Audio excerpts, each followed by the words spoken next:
Welcome to the Talent Optimization Podcast, the go-to podcast for CEOs and HR professionals wanting to bridge the gap between the strategy and tactical implementation of talent optimization within their organizations.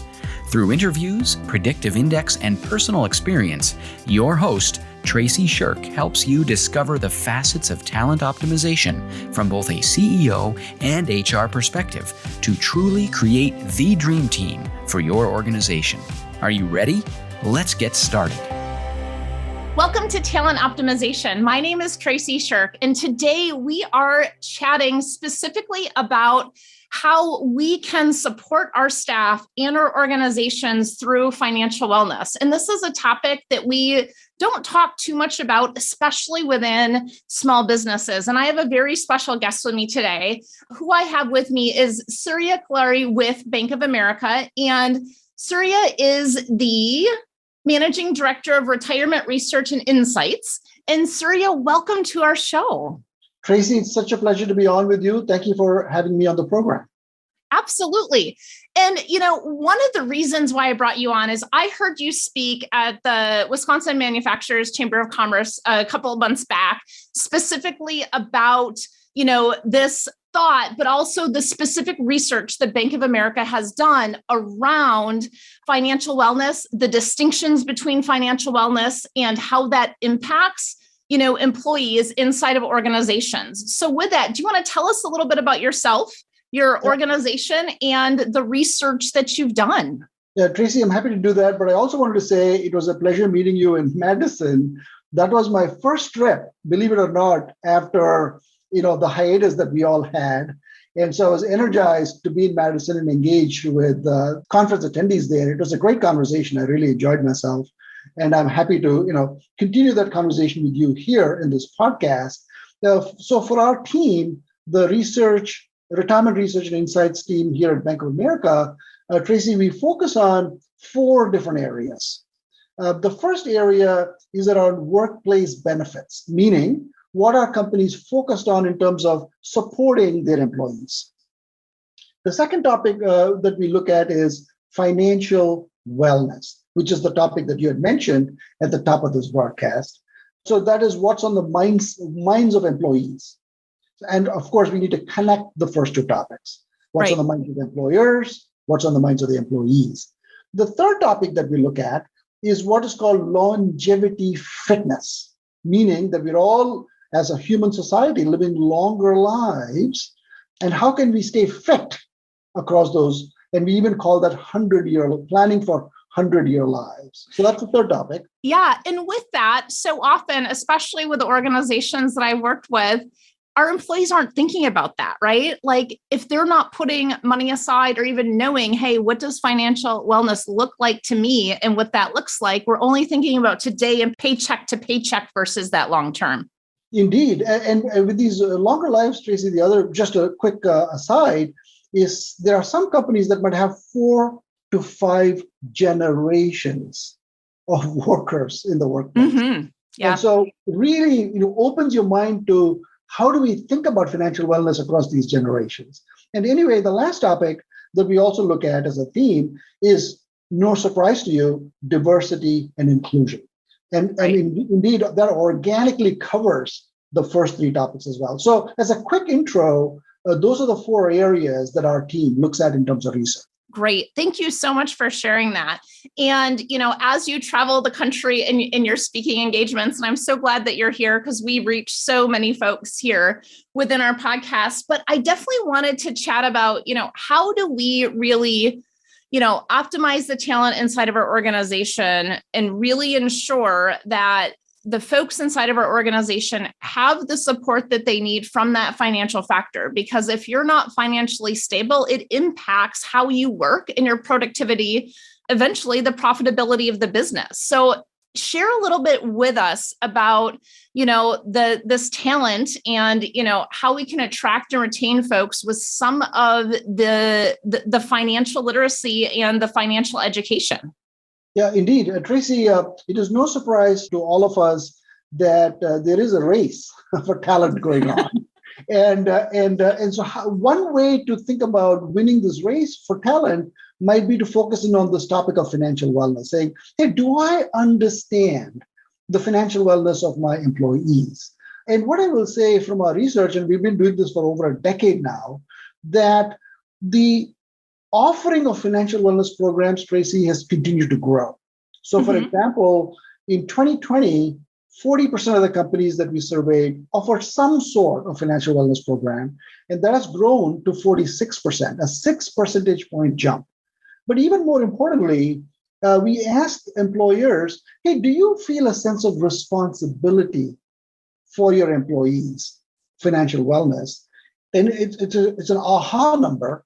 95% of employers that we surveyed and asked this question said, yes, we feel a sense of responsibility for the financial wellness of our employees. So in other words, regardless of the size and scope and scale of the program, employers are expressing this interest, which tells me that we are dialed into the connection between financial wellness and this race for talent, for attracting, retaining, and developing talent.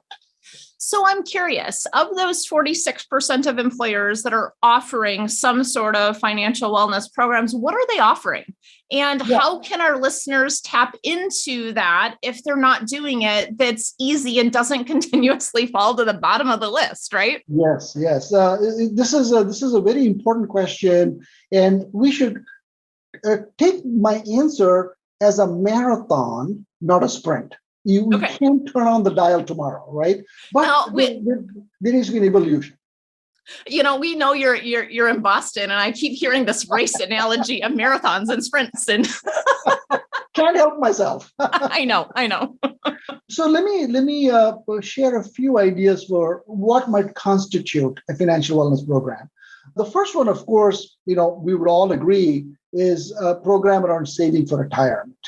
Right. And indeed, if you think about, overall set of companies, there's been a growth from, let's say, over the last decade that, nearly 83% of companies overall in the economy offer some sort of savings for retirement program. So that's kind of the basic component of a financial wellness program.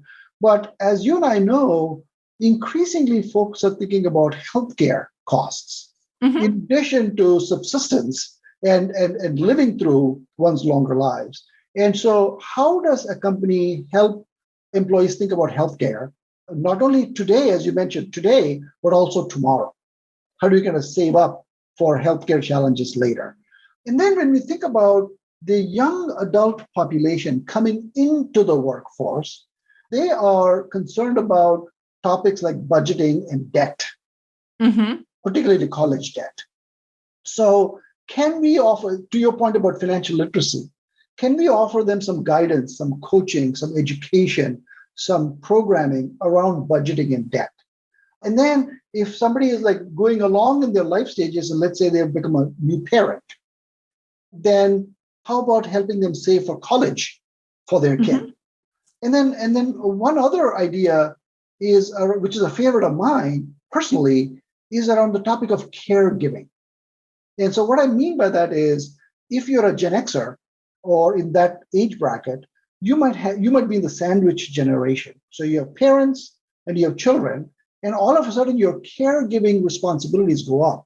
And so can employers think about, hey, can I offer you some guidance around what it is? So rather than it's not a hair on fire moment around, dad's fallen down in the kitchen and there's an emergency, how can I think about it? Anyway, so again, it's a marathon, not a sprint, in a variety of ways in which companies can think about helping their employees.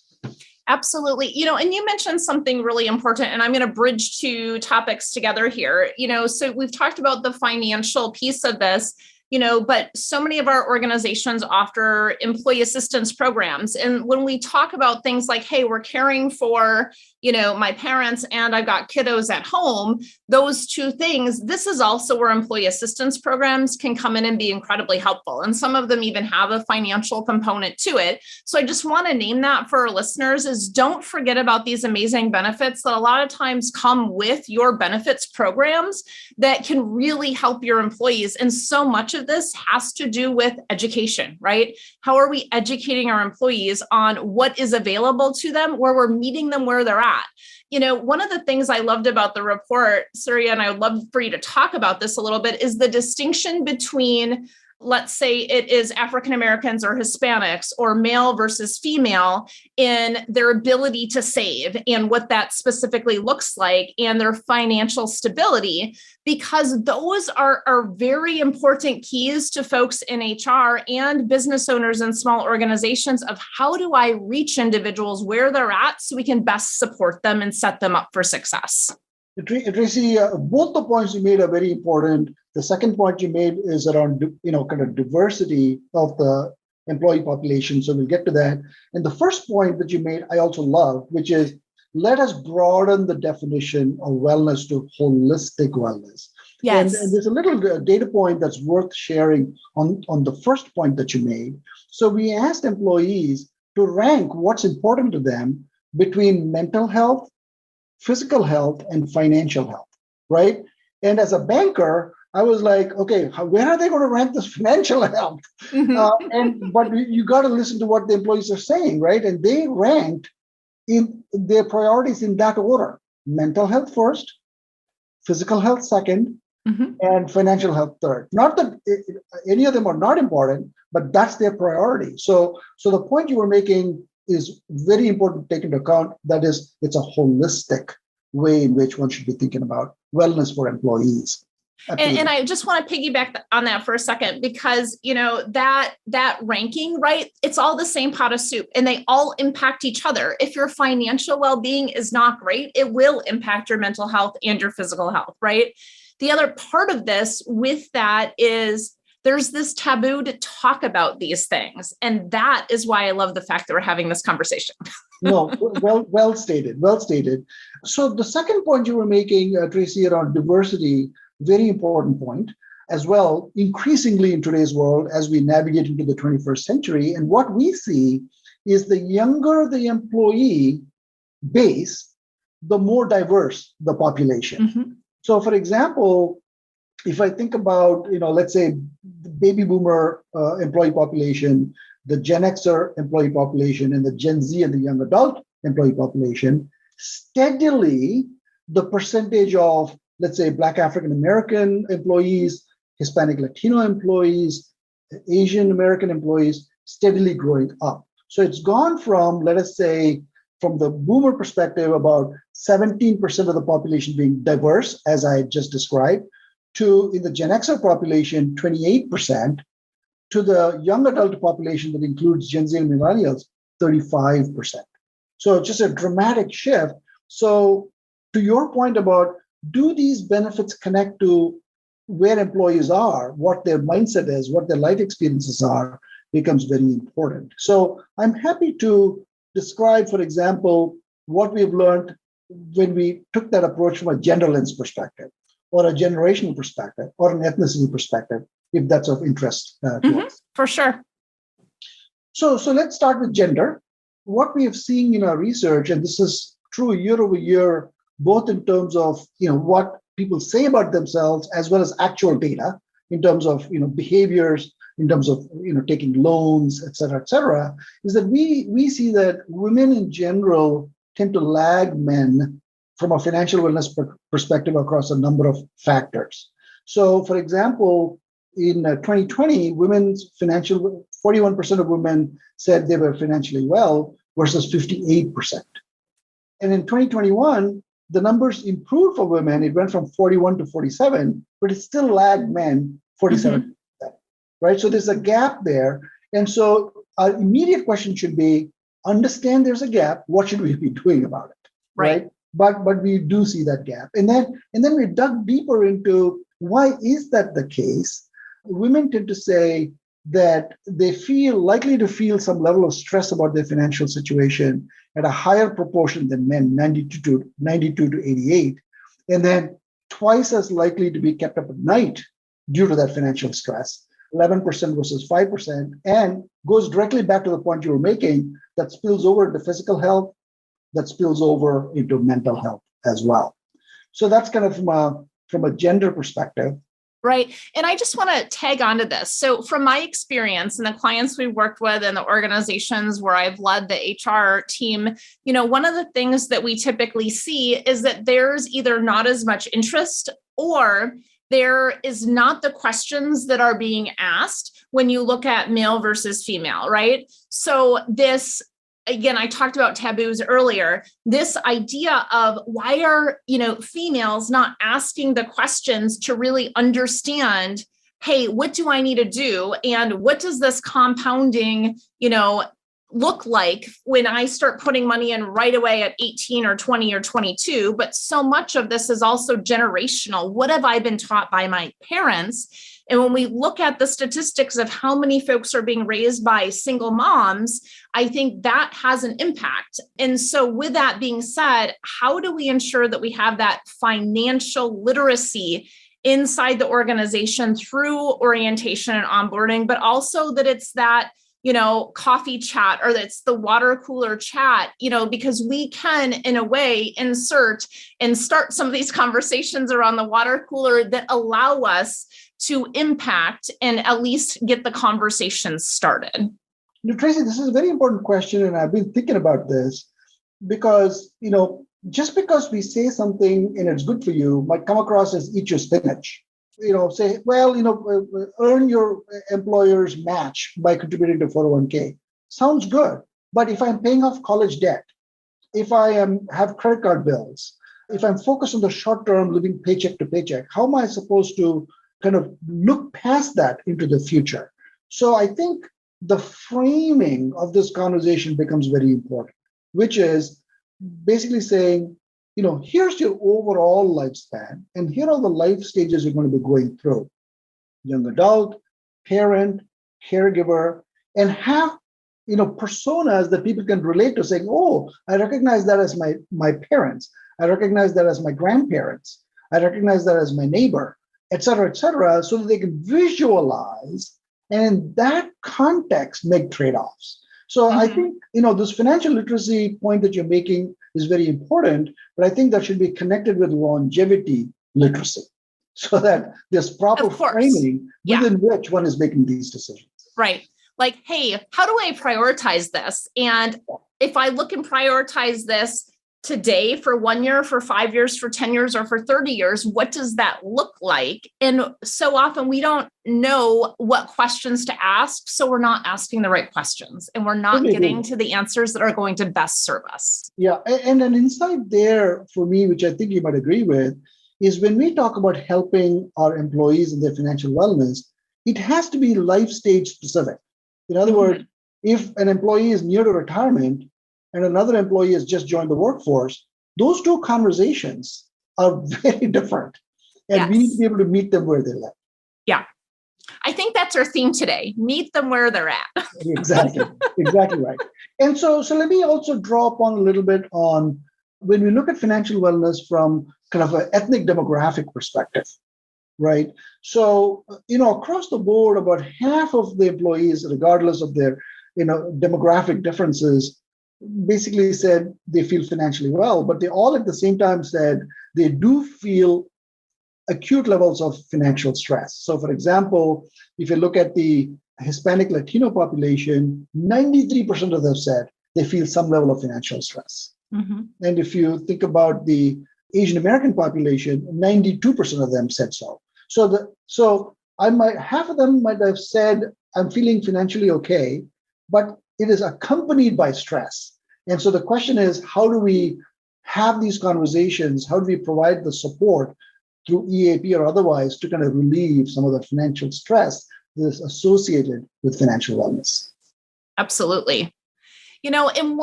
As we talk about this, a lot of the clients that I have worked with, again, smaller employers will bring in different programs because they may not have that internally. So, I don't know if Bank of America offers anything, but there's definitely other programs that you can bring in at pretty low costs. And, that is something to really think about is, hey, how can we provide this? And the employers that do this really well, some of them will do like a Dave Ramsey-ish thing or whatever, right? And I say Dave Ramsey because everybody knows who that is. But with that being said, essentially it's saying, hey, we're going to offer you this. We're going to offer you this coach that can help you if you want it. And we're going to give you X amount of hours that we're actually going to pay you to go and do this because we think it's that important. Well, and then it becomes available, for those that are in the different ethnic groups or whatnot, that they feel like, okay, I can carve this out. And if it's that important to my employer and they can meet me where I'm at, okay, I'm going to pay attention to this. So Tracy, you just triggered a thought with me, which is, if I'm an employer and I build it, will they come? Yes. Right. In other words, I'm offering this program. Do people even care? Will they come? And one of the kind of very, pleasant surprises out of our research was how much employees trust their employers for guidance.